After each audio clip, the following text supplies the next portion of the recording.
Hello guys, in this tutorial you will learn how you can create a subtask within a task in your Wrike project. So let us guide you through this. So head over to your Wrike account, navigate to the project, select the table view for instance, go through a list of tasks. I will go with this one. As you can see, it features already a subtask, so let us create another one.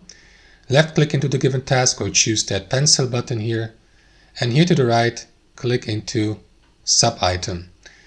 Or add sub item. If you haven't added any sub item yet, there will be a button called add sub item. So click into plus item here, give the subtask a name. So I will go with subtask 01.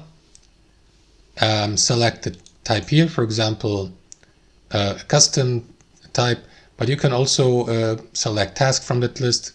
Click into this button, and that is going to add your subtask to that list. So if you left click into it or into that pencil button here, you'll be given the opportunity to customize your subtask, like assigning a status, assigning your workspace members, setting a due date, expanding to more fields here, for example, add files to the sub item, and so on and so forth. The same way you customize and edit tasks.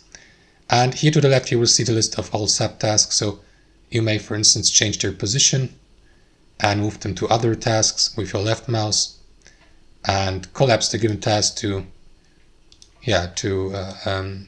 either show or not show these subtasks. So that's how it works, guys. Thanks for watching, and I'll see you next time.